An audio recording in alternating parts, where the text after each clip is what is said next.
मित्रांनो, आपण सर्वांनी बघितलं असेल आणि आता आपल्या सर्वांसमोर बोलताना चेतन दादा पण बोलले की आपण सर्वांनी बघितलं की फेसबुक वरती, सोशल मीडियावरती गेले महिने 2 महिने काही लोकांनी लय मोठा खटाटोप लावलेला की वंचितची लोक अंगावर येतात, वंचितची लोक ट्रोल करतात, वंचितच्या लोकांना स्त्रियांशी कसं बोलायचं हे कळत नाही.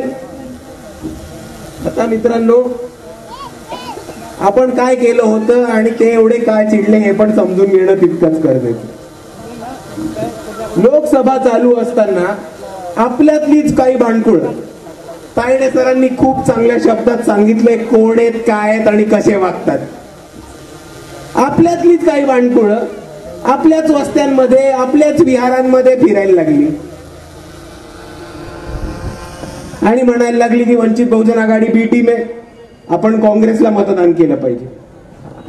त्याच्यावरती काही विचारवंतांनी वेगवेगळे फोरम काढले. काहींनी निर्भय बनवचा काढला, काहींनी भारत जोडो अभियानचा काढला, काहींनी संविधान बचावचा काढला. पण ह्यांचा एकच नारा होता, काँग्रेस बचाव, काँग्रेस टिकाव. आणि ह्या नाऱ्याच्या मागे आपल्या काही भोल्या बाबड्या जनतेने काँग्रेसला मतदान केलं. आता काँग्रेसला मतदान केल्यानंतर ओबीसी मध्ये जसा क्रीमी लेअरचा कायदा आला, वर्गीकरणाचा कायदा आला, तसा SC ST मध्ये कायदा वर्गीकरणाचा कायदा येतोय. आणि आपण जाऊन ह्या विचारवंतांना प्रश्न विचारले. आपल्याच वंचित बहुजन आघाडीच्या कार्यकर्त्यांनी जाऊन प्रश्न विचारले की तुम्ही आम्हाला म्हटलेला की काँग्रेसला मतदान करा, काँग्रेसचा वर्गीकरणाला पाठिंबा आहे, आंबेडकरी विचारवंत म्हणून तुमची भूमिका काय? राहुल गांधी दिल्लीमध्ये आणि अमेरिकेत बसून म्हणतात की आम्ही सत्तेत आलो तर आम्ही आरक्षण नष्ट करू. तुम्ही आम्हाला काँग्रेसला मतदान करायला सांगितलं, आंबेडकरवादी विचारवंत म्हणजे तुमची भूमिका काय? आता सांगा, आपण चूक केलं की बरोबर केलं? जर आपल्याला कोणी मतदान करायला सांगितलं तर आपला लोकशाहीमध्ये अधिकार नाहीये का त्यांना जाऊन उलट प्रश्न विचारायचा? आपण ते एक कहावत ऐकली असेल, आपलं ते बाबे आणि दुसऱ्याचं ते कार्टर. तसं आपल्या बरोबर झालंय. त्यांनी विचारलं तर ते प्रश्न, आपण प्रश्न विचारले तर ते ट्रोलिंग. आणि ह्या षडयंत्राचा तुम्ही नीट पर्दाफाश करा की आपण लोकशाहीमध्ये जाऊ. आपल्याला संविधानाने अधिकार दिलाय की जिकडे कुठे चुकीचं वाटलं, खास करून लोकप्रतिनिधींचं, तिकडे जाऊन ठामपणाने ठोकपणाने त्यांना प्रश्न विचारा. आणि तेच भूमिका वंचित बहुजन आघाडीने केली होती. पण आता वंचित बहुजन आघाडीला अश्लीलच्या वादामध्ये अडकवणार, एकदा स्त्रीवादाच्या वादामध्ये अडकवणार आणि बरंच वाद पेटवलं वंचित बहुजन आघाडीच्या विरोधात. पण ह्या लोकांना मला छोटे 3 प्रश्न विचारायचे की SC ST वर्गीकरणाबद्दल तुमची भूमिका काय? राहुल गांधी म्हणतात अमेरिकेत बसून की आम्ही आरक्षण संपवणार, त्याच्याबद्दल तुमची भूमिका काय? आणि राखीव सीटांच्या बाहेर काँग्रेस, राष्ट्रवादी आणि शिवसेनांनी जास्तीत जास्त दलित, आदिवासी, बौद्ध प्रतिनिधी द्यायला पाहिजेत, त्याच्याबद्दल तुमची भूमिका काय? आता हे प्रश्न विचारणं चूक आहे का बरोबर आहे? चूक आहे का बरोबर आहे? तुम्ही सांगा. बरोबर आहे. आणि ह्याच्यामध्ये काही लोकांनी पत्र लिहिली, खुलीपत्र लिहिली, लोकांनी सह्यांची मोहीम ठाकली. आता मला या स्त्रीवादी मैत्रिणींना छोटे छोटे प्रश्न विचारायचे. सर्वात पहिला प्रश्न आहे माझा की जम्मू अँड काश्मीरची इलेक्शन झाली. जम्मू आणि काश्मीर मध्ये काँग्रेसनी कठुआ म्हणून एक विधानसभा क्षेत्र आहे, माहिती आहे आपल्याला? कठुआ माहिती आहे? तिकडे एक घटना घडली होती. एका चिमुरडीचा बलात्कार झाला होता. आसिफा नाव होतं तिचं. आठवती आपल्याला ही घटना? आठवतीये ही घटना? भारतामध्ये काळीमा फासणारी ही घटना होती. आता ह्या घटनेच्या जे बलात्कारी होते, जे आरोपी होते, त्या आरोप्यांना सोडवायला एका माणसाने खूप मोठा मोर्चा काढला होता. त्या माणसाचं नाव होतं लाला चौधरी. त्या लाला चौधरीला काँग्रेसने कठुआची उमेदवारी दिली आणि मला ह्या स्त्रीवादी मैत्रिणींना विचारायचंय की तुम्ही सरळ सरळ वंचित बहुजन आघाडीच्या विरुद्ध पत्र काढलात. तुमच्यापैकी किती लोकांनी काँग्रेसचा निषेध नोंदवला लाला चौधरीला, एका बलात्काऱ्यांचा सुटका करवणाऱ्या, बलात्काऱ्यांना जेलच्या बाहेर काढणाऱ्या माणसाला तुम्ही तिकीट दिलं, त्याचा निषेध किती लोकांनी नोंदवला? आपल्या सर्वांना इतिहास माहितीये, निर्भयाचा इतिहास माहिती आहे दिल्लीतल्या. पण मित्रांनो, मुद्दा समजून घ्या. असे कितीतरी अनेक भयान बलात्कार अत्याचार आपल्या महिलांवरती होतात. दलित, आदिवासी, बहुजन महिलांवरती असे कितीतरी भयान अत्याचार होतात. पण आपल्या वंचितांपैकी किती मुली या भारताच्या मुली बनतात? आपल्यापैकी किती मुली इंडियाज डॉटर बनतात?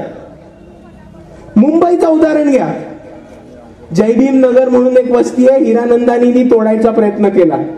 तिकडच्या महिला जाऊन आंदोलनामध्ये बसल्या काही सवर्ण महिलांबरोबर. त्या उच्च अब्रू महिला, त्या उच्चवर्गीय महिलांनी आपल्या जयभीम नगर मधल्या महिलांना सांगितलं की तुम्ही वस्तीतल्या आहात, तुमचा प्रश्न वेगळा आहे, तुम्ही आमच्या बरोबर एका तंबूमध्ये बसू नका. किती स्त्रीवादी मैत्रिणींनी याच्यावरती आवाज उठवला. आणि आज स्त्रीवाद, पुरुष ह्याच्या पुढे जाऊन एका अति अल्पसंख्याक अशा समूहातून येणाऱ्या शमीबाताईंना उमेदवारी दिलेली. आता किती स्त्रीवादी मैत्रिणींनी ह्यांच्या प्रचारासाठी पुढे येऊन भूमिका घ्यायचं ठरवलंय हे सांगा.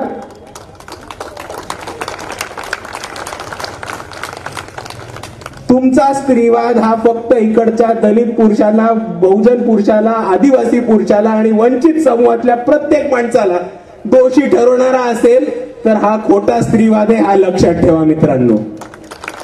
कारण आम्हाला डॉक्टर बाबासाहेब आंबेडकरांनी, सावित्रीमाईंनी, ज्योतिबा फुलेंनी सांगितलंय आणि आम्ही लहानपणापासून हे शिकत आलोय की आम्ही जात आणि स्त्रीवाद हा एकत्र मांडत राहतो. कास्ट आणि जेंडर आमच्यासाठी एक मुद्दा आहे, वेगवेगळे मुद्दे नाहीयेत. तर तुम्ही दुसऱ्या कोणाला तरी या मुद्द्यात अडकवा, आम्ही अटकणारे नाही होत. आणि त्याच्याहून महत्वाचं मित्रांनो, आपण मुद्द्यावरती हात घातला तर बोलूनच टाकूया. मी इकडे आल्यावर बऱ्याच मित्रांना, तरुणांना काही प्रश्न विचारले होते मतदारसंघामध्ये की मतदारसंघाचा प्रश्न काय आहेत, अडचणी काय आहेत, तुम्हाला काम करताना प्रॉब्लेम काय येतात, या मतदारसंघाची जनगणना काय, कुठला समाज किती प्रमाणात आहे. आता मी तुम्हा सर्वांना एक प्रश्न विचारतो, त्याचं उत्तर कोणीही द्या. मला कोणीही सांगू शकेल की आता निवडणूक जिंकायचं एक सोपं षडयंत्र असतं की जो सगळ्यात मोठा समाज असतो त्यांना तिकीट द्या, त्या समाजाची मतं मिळतात, तुम्हाला जास्त मतं मिळतात, तुम्ही मतपेटीत पुढे निघून जाता आणि तुम्ही सीट जिंकता, बरोबर. आता मला एक सोपा प्रश्न द्या. आपल्या रावेरमध्ये किती तृतीयपंथी आहेत आणि किती तृतीयपंथ्यांचं मतदार हे नोंदणी झाले ह्याचं मला आकडेवारी कोणी सांगू शकेल? 2 अंकी आणि 3 अंकी आकडे निघतील. पण अशा तृतीयपंथी समाजातनं येणार एका शमीबाताई पाटीलला आज बाळासाहेबांनी ताकद दिली आणि ताकदापेक्षा महत्वाचं तिकीट पण दिलं. आणि ते का दिलं?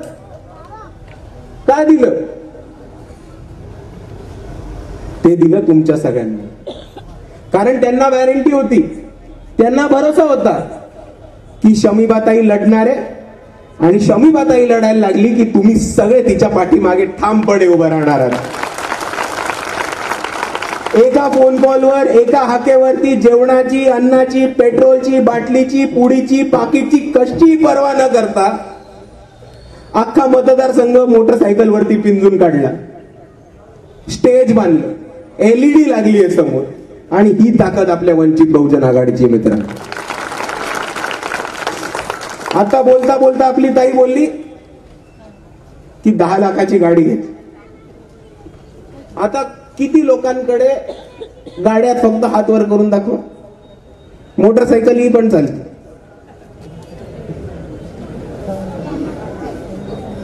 बऱ्याच लोकांकडे आहे. आणि आता मला सांगा, शमीबाताईंना प्रचारासाठी फिरवायचं असेल तर किती लोक आपली गाडी देतील?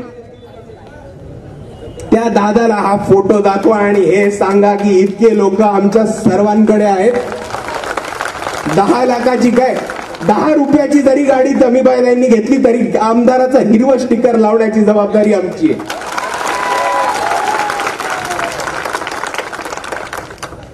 आणि मित्रांनो, आपल्या सर्वांना हे समजून घेतलं पाहिजे की अख्ख्या महाराष्ट्रामध्ये सर्वात पहिली यादी जाहीर झाली तरी कोणाची झाली? वंचित बहुजन आघाडीची. पहिलं नाव कोणाचं? शमीबाताईचं. आणि ही जबाबदारी आपल्या सर्वांवरती आहे. ही जबाबदारी आपल्या सर्वांवरती आहे इतिहास घडवायची. या महाराष्ट्रामध्ये, ह्या भारतामध्ये जर पहिल्यांदा कोणती तृतीयपंथी समाजातून बाई निवडून गेली असेल तर ती अंजलीताई पाटील आहे. आणि ती फक्त आणि फक्त शमीबाताईंमुळे. तुम्हाला तो किस्सा नसेल माहिती तर मी सांगतो एकदा परत. 2022च्या पंचायत समितीच्या निवडणुका होत्या. पंचायतीच्या निवडणुका होत्या. अंजलीताई पाटील ह्या महिला सीटवरनं लढल्या. आणि तेव्हा तिकडच्या प्रस्थापितांनी, तिकडच्या भांडवलशाहींनी हा आरोप केला की तृतीयपंथी महिला महिलेच्या सीटवरनं कशी लढते, ही तर महिलांसाठी राखीव आहे. शमीबाताईंनी ती केस घेऊन कोर्टात नेली आणि मुंबईच्या हायकोर्टामधनं हा निकाल आणला की एक तृतीयपंथी बाई ही महिलेच्या कोर्टामधनं लढू शकते. आणि ह्या महाराष्ट्रामध्ये पहिली तृतीयपंथी लोकप्रतिनिधी आपल्याला मिळाली असेल तर ती फक्त आणि फक्त शमीबाताई पाटील. आणि मित्रांनो, ही जबाबदारी आपल्यावरती आहे. ही जबाबदारी आपल्यावरती आहे इतिहास घडवायची. ज्या लोकांची 2 अंकी आणि 3 अंकी पण मतदान आहे त्यांना 60-70 हजाराच्या घरामध्ये मतदार आणण्याची जबाबदारी ही तुमच्या सर्वांची आणि अजून कोणाची. आणि आता मला सांगा, आपण ही जबाबदारी पार पाडणार? ताकदीने पार पडणार? फक्त मला एक गोष्ट सांग की येणाऱ्या प्रचारामध्ये आपण कोणत्याही परिस्थितीत थंड नाही पडायचं, हळू नाही व्हायचंय. आणि समोर कोणी येऊ दे त्याला घरी परत पाठवायची ताकद ठेवायची. आपल्या सर्वांनाच माहिती असेल आणि थोडक्यात ह्याच्यावरती सरांनी सुद्धा हात घातला होता की आपल्यामध्ये बरेच गटतट होते. वंचित बहुजन आघाडी 2019 मध्ये स्थापन व्हायच्या आधी आंबेडकरवादी चळवळीचं नुकसान इकडच्या गटतटांनी केलं होतं. वंचित बहुजन आघाडी स्थापन व्हायच्या आधी जी परिस्थिती होती, जो विखुरलेला समाज होता, त्याच्यामुळे काय नुकसान झालंय हे आपण सर्वांनी 2019 पर्यंत बघितलं आतापर्यंत. आणि आता ती परिस्थिती इथे उभी नका राहू देऊ म्हणून मी आपल्या सर्वांना एवढीच विनंती करतो, हात जोडून पाया पडून आपल्या सर्वांना विनंती करतो की आपण पहिल्यांदा निवडणूक लढतोय. रावेरमध्ये इतक्या जोराने कधी आपण निवडणूक लढलो होतं का? शमीबाताई कधी विधानसभेला उभा होत्या का याच्या आधी? तर पक्षाची, रावेरच्या पक्षासाठी आणि शमीबाताईंसाठी पण ही पहिली निवडणूक आहे. आणि आपल्याच घरातल्या पोरीला, आपल्याच घरातल्या बहिणीला आपण सर्वांनी सांभाळून घेतलं पाहिजे.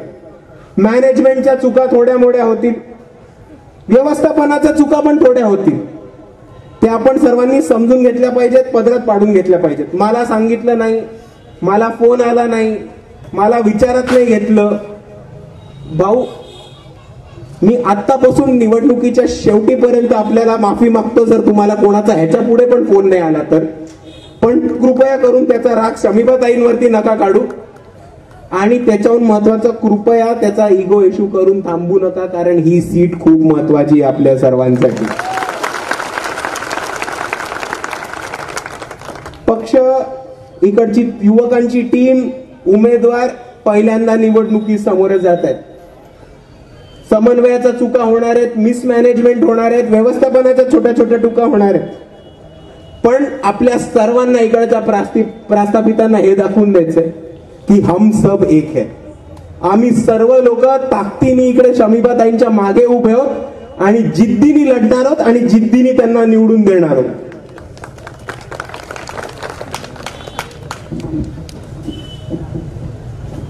आणि हेच बोलत असताना मला आपल्या सर्वांना हे पण आवाहन करायचं की आपल्या इकडे वेगवेगळे विखुरलेले समाज आहेत. मोठ्या प्रमाणावरती दलित बांधव आहेत, वंचित समूहातले घटक आहेत, आणि त्याच पद्धतीने इकडे बऱ्याच मोठ्या प्रमाणे आदिवासी बांधव सुद्धा आहेत आणि आदिवासी बांधवांचे प्रश्न हे जरासे वेगळे आहेत. त्यांच्या प्रश्नांवरती हात घालायला शमीबाताईंनी प्रत्येक ठिकाणी मोर्चे काढले, आंदोलनं केली. भिल्ल समाज असो, ताडवी समाज असो, आपल्या हसीनाताई इकडे बसलेल्याच आहेत, त्यांच्याबरोबर मूठ बांधून संघटनेंना जोडून शमीबाताई पुढे चाललेल्या आहेत. आणि त्याच पद्धतीने एक महत्वाची भूमिका जी वंचित बहुजन आघाडी इकडच्या आदिवासी समाजासाठी मांडत आहे ते म्हणजे आदिवासी कोट्यामध्ये जी घुसखोरी होत आहे ती घुसखोरी बंद करण्याचं काम वंचित बहुजन आघाडी नक्की आणि नक्की करणार.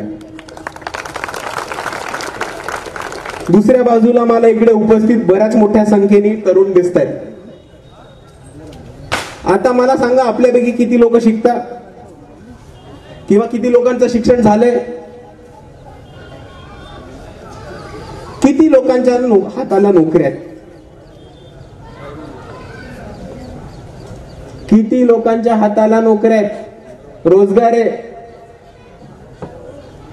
ही परिस्थिती निर्माण होतीये कारण इकडचे जे प्रस्थापित लोक होती, इकडचे आतापर्यंत जे आमदार खासदार होते, इकडचे दादा आणि तिकडचे दादा, या सगळ्यांनी स्वतःची घरं भरून घेण्याचे आणि स्वतःच्या पोरांच्या खिशा भरून घेण्याचे काम केले. इकडच्या तरुणांना, इकडच्या युवकांना रोजगार नाही, नोकऱ्या नाही. आणि म्हणून मी वंचित बहुजन आघाडीचे उमेदवार शमीबाताई पाटील यांच्या वतीने आपल्याला एक आश्वासन देतो की शमीबाताई पाटील आमदार झाल्यावर रावेर येथे MIDC आणि केळी उद्योगासाठी MIDC सुरू करण्यात येईल आणि त्या MIDC मधून रावेर मतदारसंघातल्या युवकांसाठी 1 लाख पेक्षा जास्त रोजगार आपण उपलब्ध करून देणार आहोत.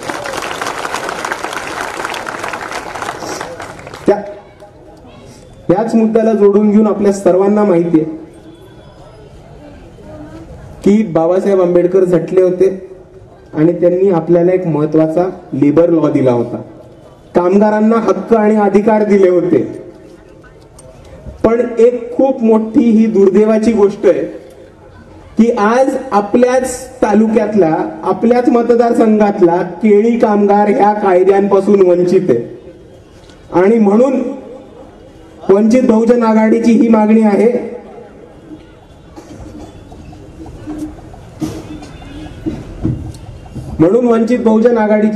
आहे की ऊसतोड कामगार यांच्या महामंडळाच्या धर्तीवरती केळी कामगारांचं पण एक महामंडळ केलं जाईल.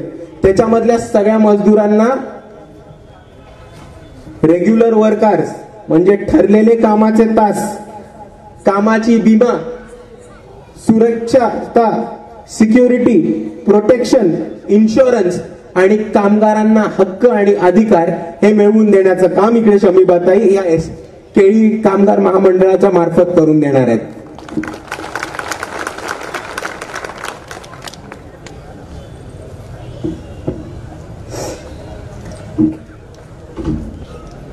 आपल्या आधी बोलताना 2 सर म्हणाले, शमीबाताईंनी पण या महत्वाच्या मुद्द्यावरती हात घातला होता आणि मी इकडे आलोय तर खास करून हा मुद्दा समजून घ्यायला आणि बोलायला, तो म्हणजे ब्रह्मोसचा मुद्दा.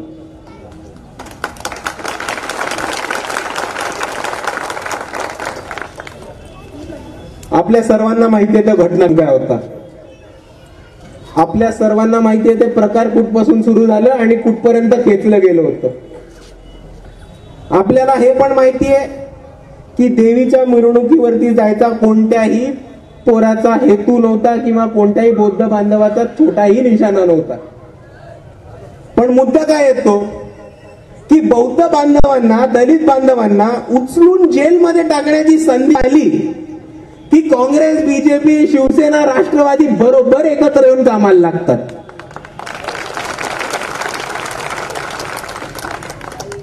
सरळ सरळ मुद्दा आहे. 4 लोकांचं भांडण होतं, एकमेकांना सॉरी म्हणून घरी गेले असते, काही विषय नसता झाला. तिकडे बोलायला कोणी सांगितलेलं? तिकडे जाऊन बौद्ध पोरांना अटकी करा हे निवेदन द्यायला कोणी सांगितलं होतं? आपल्या सर्वांना माहितीये घटनाक्रम काय. आपल्या सर्वांना माहितीये की 3-3, 4-4 तास रात्रीच्या वेळेस युवक गावाच्या बाहेर होते, जंगलामध्ये होते, म्हणजे पोलीस त्यांना उचलून घेणार नाही. रात्री अपरात्री आपल्या बैलांना उचलून पोलिसांनी जेलमध्ये टाकलं. आणि ते कशामुळे? एका खोट्या खटल्यामुळे, एका खोट्या निवेदनामुळे. आपल्या सर्वांना आठवत असेल 2019 मध्ये जेव्हा भीमा कोरेगाववरती भिडे गुरुजींनी दगडफेक केली, तेव्हा आपण त्याच्या विरुद्ध एक बंड पुकारला होता, आपण त्याच्या विरुद्ध एक एल्गार पुकारला होता. आणि तो एल्गार पुकारण्यासाठी बीजेपीने आपल्या घरी कशी कोम्बिंग ऑपरेशन करायला पोलीस पाठवली होती, आठवते आपल्या सर्वांना? आता मला सांगा, बीजेपीने भीमा कोरेगाव नंतर पोलीस पाठवणं आणि काँग्रेसने ब्राह्मणोद नंतर घरी पोलीस पाठवणं, ह्याच्यामध्ये किती फरक आहे? फरक आहे का? बघा, हा आला तरी तुम्ही जेलमध्ये, तो आला तरी तुम्ही जेलमध्ये. सापनात येऊ देत किंवा नागनाथ येऊ देत, चावणार तर दोघंही आहेत. आता मुद्दा तुमचा आहे, आता मुद्दा तुमचा आहे की तो काँग्रेसचा माणूस येतो, पुरोगामित्वाचं घोगडं पागरतो, संविधानाची भाषा बोलतो, म्हणून तुम्ही त्या सापाला गमच्या समजून गळ्यात टाकणार आहात की नाही? टाकणार आहात की नाही? नाहीच नाही. मित्रांनो, समजून घ्या, हा साप चावणार तर तुम्हालाच आहे, चावणार तर तुम्हालाच आहे. कारण ह्या दोन्ही पक्षांची भूमिका वेगळी नाही. जेव्हा इकडे वंचितांना डावलण्याचा प्रश्न येतो तेव्हा दोन्ही पक्ष एकत्र येतात. हे पक्ष आपल्यावरती आरोप करत होते, बी टीमचा करत होते की नव्हते? आता काही प्रश्न आपण घेऊ. बी टीम म्हणणारे अजित पवार सकाळी 6 वाजता जाऊन देवेंद्र फडणवीसांबरोबर शपथ घेतात की नाही घेत? घेतात. इतके दिवस शिवसेनेमध्ये असणारे, भाजपला महाराष्ट्रात मोठे करणारे उद्धव बाळासाहेब ठाकरे एका रात्री तिकडे येतात. काँग्रेस त्यांना पुरोगामी म्हणतात की नाही म्हणत? म्हणतात. पण इतके दिवस संविधानाच्या बाजूने लढणारे आंबेडकरवादी रातोरात बी टीम होऊन जातात. हा कुठला न्याय? हे कोणचा इन्साफ? ठीक आहे, आज अजित पवार तिकडे गेले. आता आपण बघितलं असेल की एक माणूस इकडनं तिकडे येतो, दुसरा माणूस इकडनं तिकडे जातो, पण ते एकमेकांची बी टीम नाही होत. काँग्रेस नंतर, लोकसभेनंतर काँग्रेसच्या 12 निवडून आलेल्या लोकप्रतिनिधींनी, 12 आमदारांनी मतदान केलं भाजपला MLC साठी. तर बी टीम कोण? काँग्रेस. मुद्दा समजून घ्या मित्रांनो, आपण लढतोय तर फक्त आणि फक्त आपल्या न्याय, हक्क आणि अधिकारांसाठी. आपला लढाई एका पक्षाशी नाहीये, आपली लढाई एका संघटनेशी नाहीये, आपली लढाई एका व्यवस्थेशी आहे ज्यांनी इकडच्या माणसाला माणूस म्हणून जगायला नाकार दिला होता. आणि त्या व्यवस्थेची लोक जर भाजपमध्ये असतील तर आपण भाजपशी लढू, त्या व्यवस्थेची लोक जर शिवसेनेमध्ये असतील तर आपण शिवसेनेशी लढू, आणि त्याच विचारधारेची लोक जर काँग्रेस आणि राष्ट्रवादी चालवत असतील तर आपण त्यांच्याशी पण लढायला कमी नाही पडणार मित्रांनो, एवढं आपण लक्षात ठेवा. कारण ह्या दोघांची वागणूक काय वेगळी नाहीये. आपल्या सर्वांना माहितीये की खैरलांजी मध्ये भोतमांगे कुटुंबाला न्याय मिळू नाही शकला कारण काँग्रेसच्या लोकांनी तिकडच्या आरोपीला बाहेर ठेवलं. तीच घटना काश्मीरमध्ये काँग्रेसनी लाला चौधरींना तिकीट देऊन परत केली, आणि तीच घटना आता परत आपल्या इकडे बामनोद मध्ये होती. ही लोक एका बाजूनी म्हणतात संविधान वाचवायचं, संविधान वाचवणार. संविधान वाचवलं आणि आरक्षण रद्द केलं तर चालणार आहे का तुम्हाला? राहुल गांधी अमेरिकेत बसून म्हणतात मी आरक्षण रद्द करणार. जो ओबीसी मध्ये वर्गीकरणाचा मुद्दा आला होता तो SC ST मध्ये येऊन गेला, त्याला काँग्रेस समर्थन करते. आणि ह्यांची अपेक्षा आहे की इकडच्या आंबेडकरवाद्यांनी काँग्रेसचा पदरा पकडून पुढे राजकारण करा. मित्रांनो, सोपी गोष्ट आहे. आत्ताचे आमदार कोण आहेत? काँग्रेसचा उमेदवार कोण आहे? कोण कोण आहेत ते? कोण आहेत? त्यांचा मुलगा, आमदारांचा मुलगा. आता मला सांगा, तुमचा जन्म फक्त काँग्रेसचा आमदार, त्याचा मुलगा आमदार बनवायला, त्याचा पुढचा मुलगा आमदार बनवायला झालाय का? आपली आहेत की नाही स्वप्न आमदार खासदार बनायची? तुम्हाला आपल्या समाजाचा, आपल्या विचारधारेचा आमदार खासदार बघायचंय की नाही? ते काँग्रेस करू शकणार आहे का? का तुम्हाला आयुष्यभर त्या दादाचा प्रचार करायचा, त्या दादाचा संपल्यावर त्याच्या पोराचा प्रचार करायचा, मग त्याच्या नातवाचा प्रचार करायचा, मग त्याच्या पंट्याचा प्रचार करायचा? याच्यामध्ये आपलं आयुष्य निघून जाईल, याच्यामध्ये चळवळ निघून जाईल. आणि तरी आपल्यातली बांडकुळं बोंबलत बसतील की नाही संविधान वाचवा तर काँग्रेसलाच मदत करायची. मित्रांनो, संविधान पुढच्या रस्त्याने संपवलं भाजपनी किंवा काँग्रेसनी मागच्या रस्त्याने संपवलं, संविधान संपणारच आहे. आरक्षणावरती ही लोक हात घालणार आहेत. आणि म्हणून मी ठामपणे म्हणतो की ही विधानसभेची जी लढाई आहे ती लढाई आहे आरक्षणाच्या बाजूने. कारण इकडे वंचित बहुजन आघाडी हाच एकमेव पक्ष आहे जो ठाम, किंवा दलितांचं आरक्षण असो, कोणत्याही आरक्षणाला हात लागू देणार नाही, ही ठाम भूमिका वंचित बहुजन आघाडी घेऊन आलेली. इथे बरेचसे माझे मुसलमान बांधव पण उपस्थित आहेत. मैं आप लोगों से सिर्फ एक सवाल करना चाहता हूं कि जो घटना बामोर में घटी वो भी आपके मोहल्लों में नहीं हुई क्या? एक तरफा केसेस, मुसलमान बच्चे जेलों के अंदर और इनके बच्चे आमदार, ये हुआ क्या नहीं हुआ आपके साथ? और ये कहां पे लिखा है कि जेल सिर्फ अपने बच्चों के लिए रिजर्व है और आमदार खासदार उनके बच्चों के लिए? कि उनके शहजादे बीसीसीआई के चेयरमैन बनेंगे, उनके शहजादे एमसीआई के चेयरमैन बनेंगे, उनके शहजादे आमदार बनेंगे, खासदार बनेंगे, और हम क्या करेंगे? जेल भरो आंदोलन. ये कब तक चलेगा? जर आपल्याला आपल्या विचारांचा उमेदवार पाहिजे, जर आपल्याला आपले विचार टिकवून ठेवले पाहिजे, तर मित्रांनो आज आपली ही ठाम भूमिका पाहिजे की जे आपल्यासाठी लढतात त्यांना तुम्ही मतदान करा, त्यांना तुम्ही बळ द्या. सोपे सोपे मुद्दे. केळी कामगारांचा मुद्दा शमीबाताईंनी उचलला की नाही उचलला? ताडवी समाजाचा मुद्दा शमीबाताईंनी उचलला की नाही उचलला? रस्त्याचा मुद्दा शमीबाताईंनी उचलला की नाही उचलला? बामोदची जेव्हा घटना घडली तेव्हा काँग्रेसचं कोणी आलेलं तुम्हाला वाचवायला? राष्ट्रवादीचं कोणी आलेलं वाचवायला? तुतारी फुकलेली कोणी तेव्हा? लांबनं पंजा दाखवलेला तेव्हा? मशाल घेऊन आलेलं कोणी रात्री तेव्हा? उभा कोण होतं तुमच्यासाठी? कोण होतं? ओरडून ओरडून कॅमेराला सांगा कोण होतं उभं तुमच्यासाठी. आणि मित्रांनो आता ही आपली जबाबदारी आहे की जे रात्री अपरात्री आपल्यासाठी लढतात, जे आपल्यासाठी धावून घेतात, त्यांना आपण मतदानातून बळ द्यायचा, ताकद द्यायची. कारण आपल्या सर्वांना माहिती आहे की मंत्र्यांची, आमदारांची खार रावेरमध्ये शमीबाताईंनी कशी उतरवलेली आहे. आता फक्त एकदा विचार करा की चुकून मागून ही ताई जर आमदार झाली तर काय रान पेटवेल या जिल्ह्यामध्ये. आणि म्हणून मी जाता जाता परत एकदा आपल्या सर्वांना विनंती करतो की ही जी ताकद दाखवली आपण, हा जो उत्साह दाखवलाय, हा जो जोश दाखवलाय, तो कोणत्याही परिस्थितीत शेवटच्या दिवसापर्यंत कमी नका होऊ दे. आपल्याला चुकीचे संदेश द्यायला, अफवा पसरवायला, गुमराह करायला बरेच लोक येतील.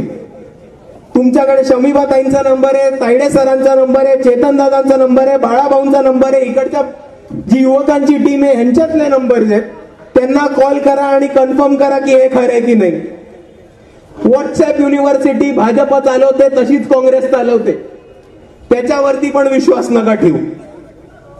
तुम्ही ठामपणाने आपल्या साथीदारांवरती विश्वास ठेवा, आपल्या विचारधारेवरती विश्वास ठेवा आणि आपल्या चळवळीवरती विश्वास ठेवा. एवढंच करत असताना ही ताकद, हा जोश जर तुम्ही शेवटच्या दिवसापर्यंत टिकून ठेवला तर शमीबाताईंना आमदार बनवण्यापासून कोणीही थांबवू शकत नाही. ही परिस्थिती आपल्या इकडे आहे. आणि जाता जाता मी परत एकदा हेच सांगून जातो की इतिहास घडवायची जबाबदारी आपल्या सगळ्यांच्या खांद्यावरती आहे. या देशामध्ये कधीही असं घडलं नव्हतं की एका तृतीयपंथी समाजाच्या व्यक्तीला एका पक्षाने तिकीट दिलं आणि त्यांच्या मागे एवढा मोठा जनसमूह उभा राहिला. इतिहास घडवायची संधी आपल्या बरोबर आहे आणि तुम्ही या संधीचं सोनं करणार की नाही? करणार की नाही? करणार की नाही? मग मी जाता जाता एवढंच म्हणतो, शमीबाताई तुम आगे बढ़ो, हम तुम्हारे साथ हैं.